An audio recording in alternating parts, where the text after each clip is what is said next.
Hey guys, what's up? I'm CJ and welcome back to my galaxy. Today we are talking about the Hunger Games once again. More specifically, as you've seen by the title, we're talking about whether or not Katniss was whitewashed. Now, my argument was that, yeah, she was definitely whitewashed, but there's no confirmation from Suzanne Collins and nothing explicitly stated in the books nor the movies that Katniss was definitely not white.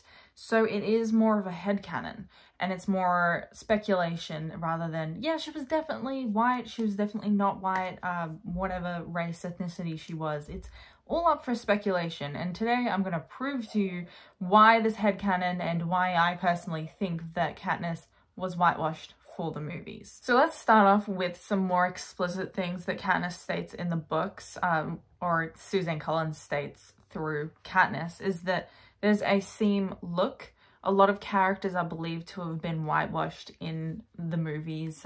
Whoever was from the seam, Katniss, Gale, Haymitch, Katniss's father, and Lucy Gray, the Covey, they weren't necessarily all white either. They were kind of like mixed. They were a mixed bag of people of ethnicities and races in the newer movie, and I would say that's because, you know, we've come a long way since the time between the original movies and the prequel. So there's a little bit of a difference there, but the Covey was originally living in the seam. They weren't necessarily from the seam because they were just enclosed in there after the war. But anyone from the original trilogy that was from the seam is believed to be with olive skin and grey eyes. Katniss describes that as her and Gale looking quite similar, and that was kind of the seam look that also Haymitch was kind of brunette and grey eyes, olive skin as well. He stated, I believe in Catching Fire, that he's also from the seam. He's definitely not from the merchant area, and just from the whole vibe of Haymitch, there's no way in hell he was a merchant class kid. He was definitely from the seam. I don't even need to be explicitly told by Katniss to know that. Personally, and this is more subjective than anything, and I know a lot of people are probably going to comment on this, when I imagine olive skin, I don't imagine someone who's white. If anything, I would imagine someone who's Mediterranean, which I think some people may consider white. Race and ethnicity are different categories. So people from the US might not see it in the same way everyone outside of America might see it. But olive skin is not, I imagine someone who's like Indigenous, someone who's a little bit darker, not like, not all the way to, I would say, like brown toned skin, but it's like decently in the middle of white and brown. So that's probably one of the reasons why I personally headcanon Katniss as Indigenous and not white and being whitewashed. That's one of the other things, if you've never heard of this whole headcanon before, is that Katniss is believed widely by the fandom to be Indigenous, and next we're going to get into cultural codes as to why people headcanon her as Indigenous when olive skin might suggest that she could be a lot of different ethnicities.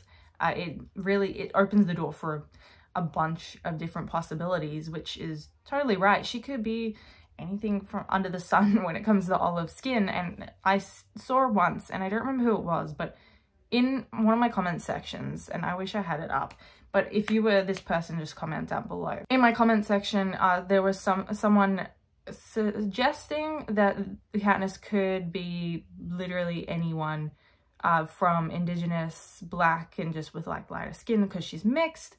There was a couple people who were saying this as well, that she could be anything, and that once was a comment, and I'm like remembering a lot of different people at the moment. There was someone who said that Suzanne Collins might have left it up to be ambiguous, because we all know that Suzanne Collins likes ambiguity. Ambiguity? There we go. That's the word.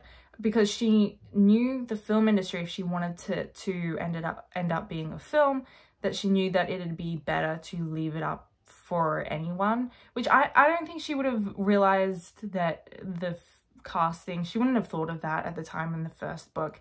But I do believe that she could have left it up for interpretation so anyone can see themselves in Katniss as a character. So I definitely think that the fact that we don't know for sure that Katniss is white, Indigenous, black, whatever race or ethnicity, that anyone can see themselves as the protagonist, as the hero. That's what I meant. So when it comes to cultural codes, one of the things that always comes up in the fandom, at least from what I've experienced, is that people point out the fact that Katniss's father knew a lot about the natural world, and he knew how to feed himself from the plants that were outside of District 12. He knew how to live off the land. And oftentimes, and speaking from someone who is Australian, in Australia we know a lot about, we don't know nearly enough, but we do get quite a bit of an education around Indigenous Australians and the culture surrounding that. And I don't know how different Indigenous Americans might be, but from what I've heard, it is like similar, but there's obviously cultural differences. But Indigenous cultures will, in this landscape, will generally know how to live off the land, and also it's a part of their culture, right? And that's what people suggest, that Indigenous Americans in this context for Katniss and her father and the Everdeen's is that they know how to live off the land, and it is very significant for their family. Katniss's father even wrote in her mother's apothecary book that different plants that were edible and for medicinal purposes, and he added to her little apothecary book, so they were able to eventually passed down to Katniss, and Peter drew some images as well, and they like added to it, and it's like a family heirloom, and it's like one of my favorite things about the games and one of my favorite things about the Hunger Games book that Katniss and Peter should have been in the movies. I swear to God, because it's horrible that it's not, because it really shows how Peter and Katniss's relationship developed, that between their first and the second games of the beginning of the Catching Fire book, Peter and Katniss sat around adding to this book, and Katniss would describe images to add to this little book, and she knew from learning from her father what these plants look like and what their purposes were.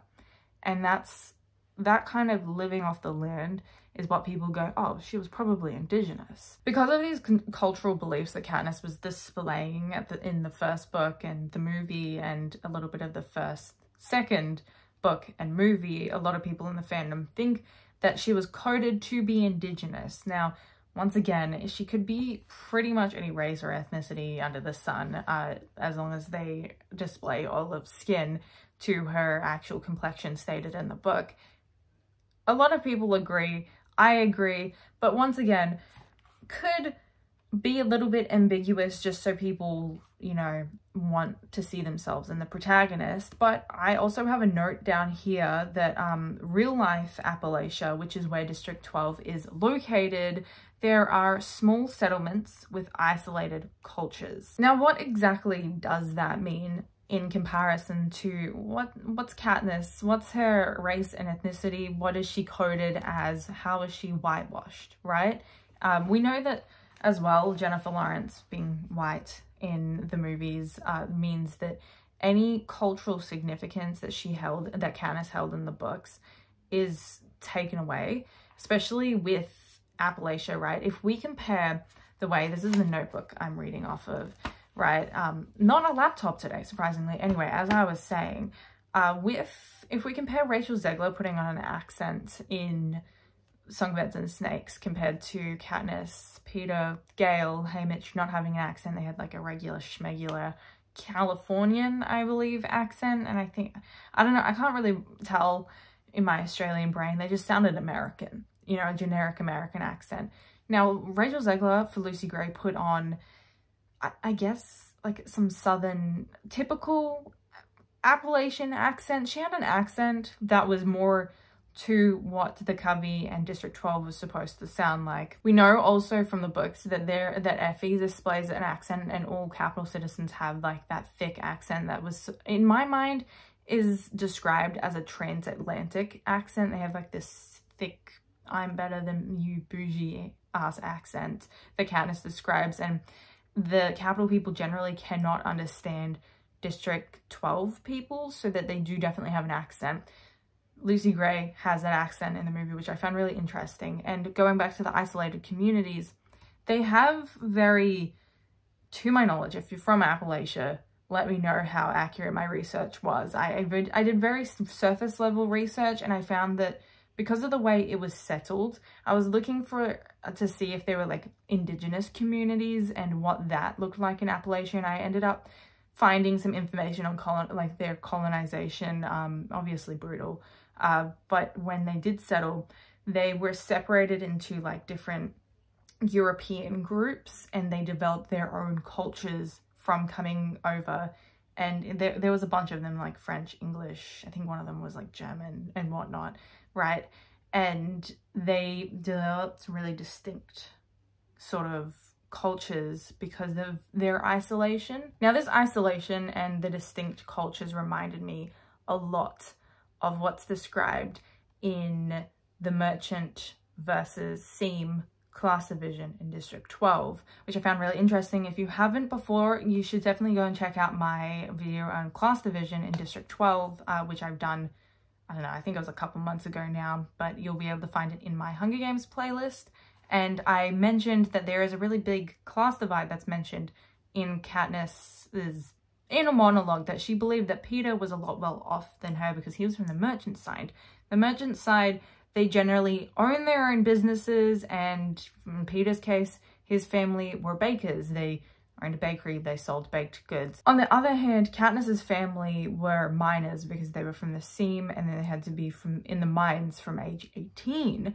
So that meant they were also not making a lot of money because they, you know, it relied on essentially capital to pay them rather than the civilians of District 12 purchasing from them. So they didn't have a whole lot of money, but later on, Katniss realizes Peter doesn't really, he's not that rich anyway. He eats stale bread. That was the conclusion we came to in the class division video, and it's not funny, I'm sorry, but she was wrong, and she's a very biased narrator. And it reminded me that Katniss has this very merchant versus seam mindset. They're very distinct cultures. She mentions how the people in the seam, they know how to party, they know how to dance. I think that they have that culture. They have their own dancing, and they have their own singing from the covey. A lot of the music that Katniss knows is from Lucy Gray, as we find out in the prequel. The two have very distinct cultures, and despite the fact that they have their own, District 12 as a whole has like their own wedding ceremony that is mentioned in Catching Fire. The merchant versus seam whole rhetoric that Katniss has, she very clearly thinks that they have, she perceives them, she shows us as an audience that they think they're very different. You know, she thinks they're very different, and it just reminded me that it's like they only have, in Appalachia, they have their own isolated communities that they're kind of, I always imagined, when I first read it, the merchant area, there was this like long pathway, especially in Catching Fire, when Peter is going into town to meet with his family for like dinner, and Katniss is walking along with him going, I have a plan to escape, you know, they're gonna kill us all, we need to leave District 12. They're walking down a pathway, and I always imagined that there's like a big gap, like almost maybe even a valley. I don't know what Appalachia looks like, I probably should have looked that up, but if you're from there, let me know how correct this is. I always imagine like there's almost like a valley, and there's a long pathway between seam and merchant area in the town, right? And that I imagine to be very separated, and isolated communities, isolated cultures, and developing in their own way, whilst as a town, as a district, they probably have a lot of the same culture. There's probably still a separation there. Now, this is an important distinction to make when discussing such a topic, because oftentimes when we're looking at race and ethnicities, marginalized communities will be pushed off to the edges, off to the outskirts of the town, because, you know, the town doesn't want to display their worst parts in an area where, when they have like visitors, they have tourists, they want to display only their best parts of town. So, you know, the poor people, nobody wants to see them. Push them off to the outskirts, you know, instead of helping them and actually doing something about it like they should be. They push them off to the outskirts. I just repeated myself, but Anyway, the marginalized communities normally draw the short straw when it comes to that. And this is mostly due to colonization and America's history of slavery. So this all kind of points towards, and the like real history of America that Suzanne Collins is often informed by in her novels from the Hunger Games. It points towards Katniss being a part of some form of marginalized community that pushed her off into the outskirts of the town of District 12. I also want to point out that people in my comment section have mentioned the fact that Snow and the Capitol, just because of Snow as well, are likely white supremacists. I don't know if I'd go as extreme as white supremacy, but there are definitely racial prejudice and undertones of those kind of themes in the novels and the movies. I don't have any specific evidence because I like just remembered it, but they definitely, when it comes to characters like Katniss and the way Snow acts towards Katniss, that definitely represents, assuming Katniss is not white, it represents like that kind of racial prejudice, and does definitely add to the evidence of the fact that it's taken away when Katniss was whitewashed in the movies. So you don't have those undertones, those themes that were very prevalent within the books when you take away the race and ethnicity of Katniss and the people from the scene. Next, I wanted to get into the point that Katniss is likely mixed. Like her mother's white and her father is probably Indigenous. We'll go with Indigenous for the example. Once again, she probably might, there's a possibility she might not be Indigenous, but I'm going off the assumption that she is Indigenous just because of the cultural codes that we discussed earlier. And the possibility that Prim is also mixed because like the same genetics. It's just the fact that Prim turned out more white than Katniss did, and that's why she's generally more favored by the merchant side, because she looks merchant. So like I said earlier with the class division, it's probably divided because of racial prejudice, and Katniss's mother comes from the merchant area. So we can assume if Katniss is not white, her mother likely is white since she's coming from the merchant area. And Prim is described to be looking blonde and blue-eyed like her mother. So she takes after her mother, and Katniss takes after her father.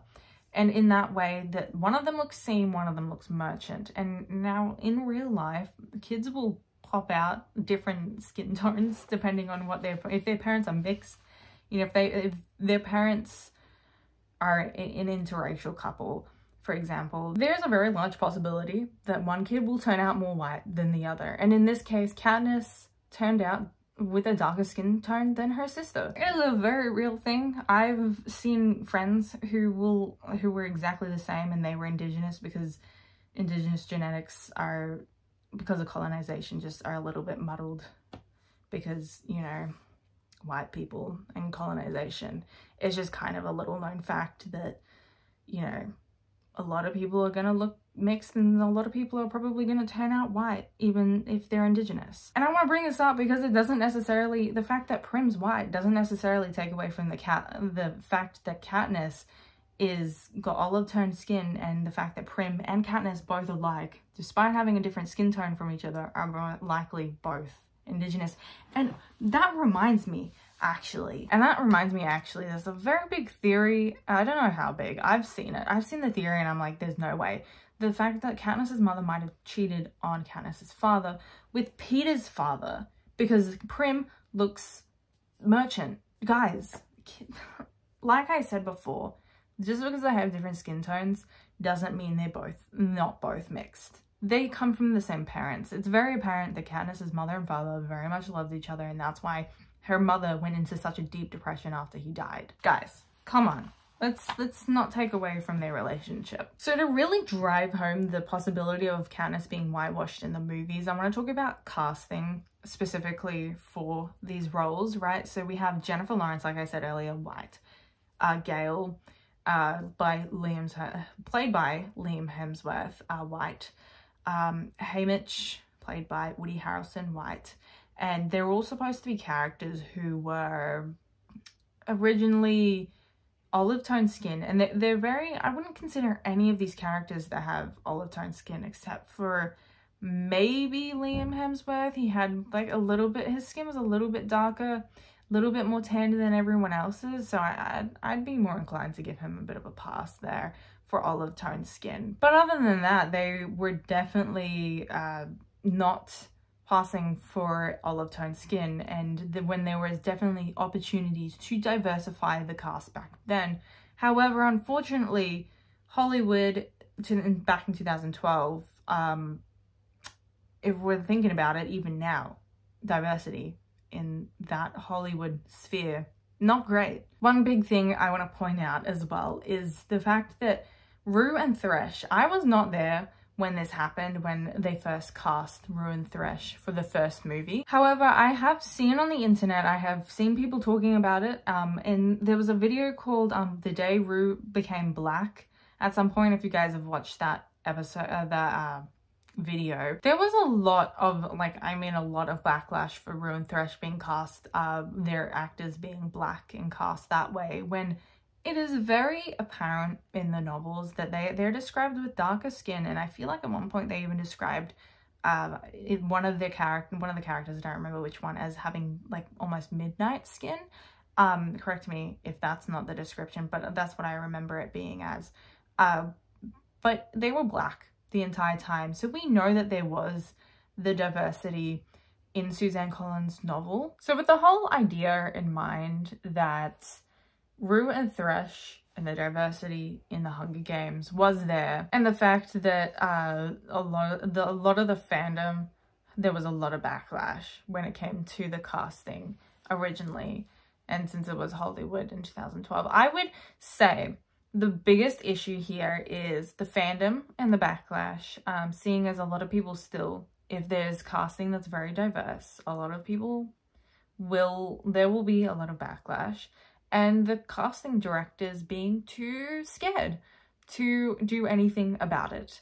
So the diversity was there, and I would say if the diversity is in one section of the novel, it was likely in a different section with Katniss. So I would say, once again, that Suzanne Collins probably isn't against Katniss being a non-white character that she had written. As a final point for this as well, when it comes to the Sunrise on the Reaping casting, when it was first announced and people were talking about who they wanted to fan cast for Haymitch, there was a whole discussion talking about the fact that maybe we could get away with fan casting Haymitch as the ethnicity and race that he was supposed to be in the original trilogy, or in the original movies.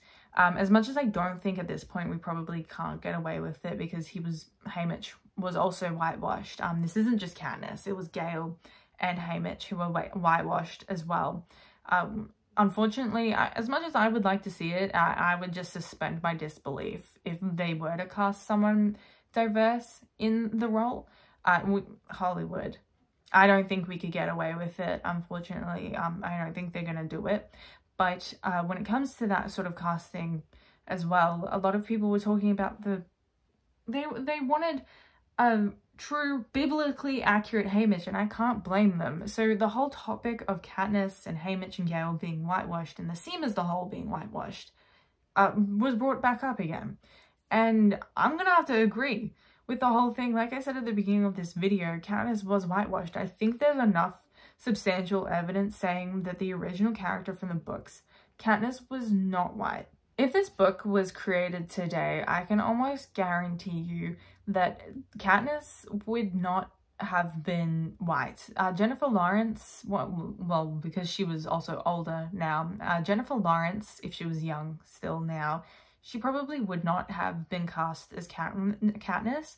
And I know we love Jennifer Lawrence, well, kind of, not really now, but Jennifer Lawrence as Katniss, I don't think I could imagine anyone else now. I don't think we could imagine anyone else being in the role of Gale or Haymitch either. Well, no. Liam Hemsworth is alright as the role of Gale because we don't like Liam Hemsworth, but we don't like a lot of actors. Right now, we don't like a lot of them, but that doesn't matter. In the roles, they did pretty good in the roles. They're really good actors as well, even though Liam Hemsworth has occasionally, for Gale has an Australian accent. What I'm trying to say here is that whilst yes, the characters and the cast that we had for the original movies was great, if it was done today, it would not have been cast like that. It would have been significantly more diverse like we saw in the prequel. I think for the prequel, Rachel Zegler, correct me if I'm wrong, she's Latina, and there's a lot of different, not just like with race and ethnicity, there's a lot of more disability diversity in the movies as well, really showcasing the cruelty as well of the games, that a disability will not get you out of the games, that you still have to go in to the whole thing. And that movie was made at the time of filming this video. It came out almost a year ago. Oh my god, did it come out almost a year ago now? Shut up. No. Oh my god, it did. The movie came out last year, so that film was made now, and we know that there was definitely more diverse. The original movies probably could have done better in the whole theme of diversity. Katniss being white does take away from those themes of prejudice and the class divide and the reason for that class division, and also if we got it on a smaller scale of why District 12 had that class divide, I think it'd make a little bit more sense of those movies as to why there's an entire district just full of black people in District 11.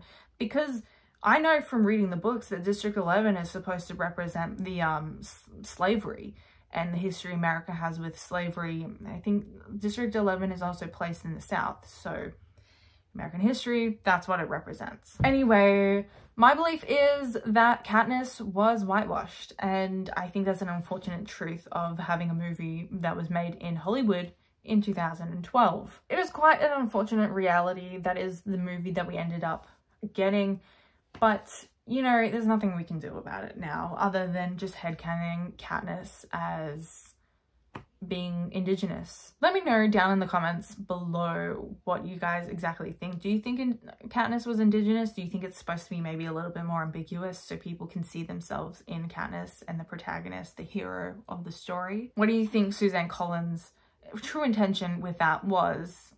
I'd love to know as well. Do you think that Suzanne Collins will ever, you know, confirm Katniss is Indigenous? Haymitch is Indigenous, maybe in Sunrise on the Reaping. Will she confirm that? Who knows? Let me know in the comments down below. But that is it for today's video, guys. If you enjoyed this, please like and subscribe. It really helps out my channel. Obviously, comment down below as well what you thought of this video. Once again, guys, I hope you enjoyed this video, but I've been CJ, and I'll see you guys in the next video. Bye!